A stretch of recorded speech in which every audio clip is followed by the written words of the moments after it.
warahmatullahi wabarakatuh. Baik lagi di channel gue, Jale Channel. Di konten kali ini gue bakalan ngebahas seputar pur yang baik dan cara penggunaan pur yang baik dan benar untuk mengurai batu. Untuk itu saksikan terus video gue, jangan lupa like, komen, dan subscribe-nya. Oke, sesuai tadi janji gue yang bakalan gue mau bahas tentang masalah pur dan kegunaannya yang pas untuk mulai batu. Di sini kan banyak nih. Gue bukan mau jualan atau gue mau apa ya kan. Jadi kenapa pur gue banyak? Karena kan istilahnya murai itu kan punya rasa. Jadi juga dia menentukan rasa yang dia mau gitu. Nah, masuk ke pembahasan. Nah, gimana sih cara membedakan protein yang tinggi sama yang rendah? Nah, kawan hobi kan misalkan beli pakan pur burung ini kan istilahnya ke toko. Nah, kita bisa lihat nih dari segini nih. Nah, ini kan dari pensi kan ada di sini di belakang tuh. Protein yang rendah biasanya 18% kurang. 18% kurang itu berarti di bawah 18% itu proteinnya. Nah, sama juga sama toksong. Nah, ini juga proteinnya rendah.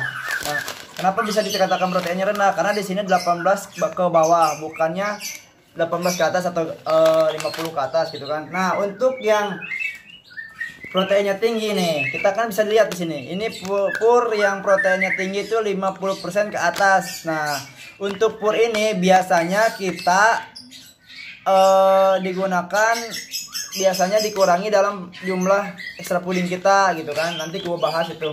Nah, kalau yang ini berhubung di sini nggak ada yang itunya dan di sini juga ada tulisannya standar. Berarti ini purnya di atas yang rendah protein, di bawah yang tinggi protein. Jadi ini pur yang standar. Nah, oke, gue masuk dalam kegunaan. Oh, ini juga nih satu lagi nih. Ini twister seafood sama seaweed. Dia juga 18 proteinnya ke bawah gitu kan. Nah, gue masuk nih pembahasan membedakan apa reaksi dari murai batu bila dikasih protein tinggi dan protein rendah. Untuk yang murai batu trotol dan mau masa depannya panjang gitu kan. Nah, ini kita pakai yang rendah protein. Saya sarankan pakai yang rendah protein. Kenapa yang rendah protein? Karena nanti di saat dia birahinya tumbuh, nah, kita tinggal main ekstra puding. Jadi kita nggak usah pusing-pusing kayak semacam kan kalau misalkan yang tinggi protein emang dia gacor. Kalau usah dia kasih jangkrik juga saya 100% gacor. Tapi nanti pas kita setting nanti ada yang istilahnya kayak dia over birahi atau gimana gitu kan. Rada-rada susah kalau kita main pur yang tinggi protein. Untuk yang rendah protein gampang. Gitu, kita tinggal olah di ekstra pudingnya saja gitu kan. Apakah itu jangkriknya misalkan 10, apakah 5 gitu kan. Nah, untuk yang kedepannya juga biasanya lebih enakan pakai yang rendah protein gitu. Saya juga pakai yang rendah protein untuk harian. Nah, ada juga kendala dari murai batu. Kenapa murai batu suka diacak-acak purnya kan?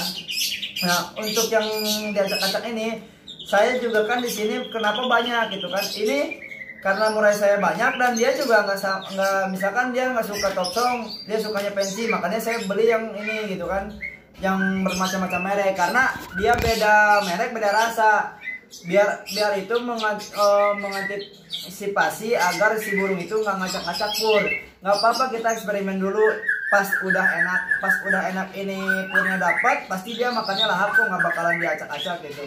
Nah, nih kalau misalkan untuk kegunaan yang tinggi protein, ini biasanya untuk pekerja. Nah, karena kan pekerja biasanya nggak terlalu konsisten ya dalam misalkan ngasih makannya, ngasih makan ekstra puding burungnya. Jadi kita dianjurkan pakai yang tinggi protein. Nah, cukup sekian aja ya video dari gua.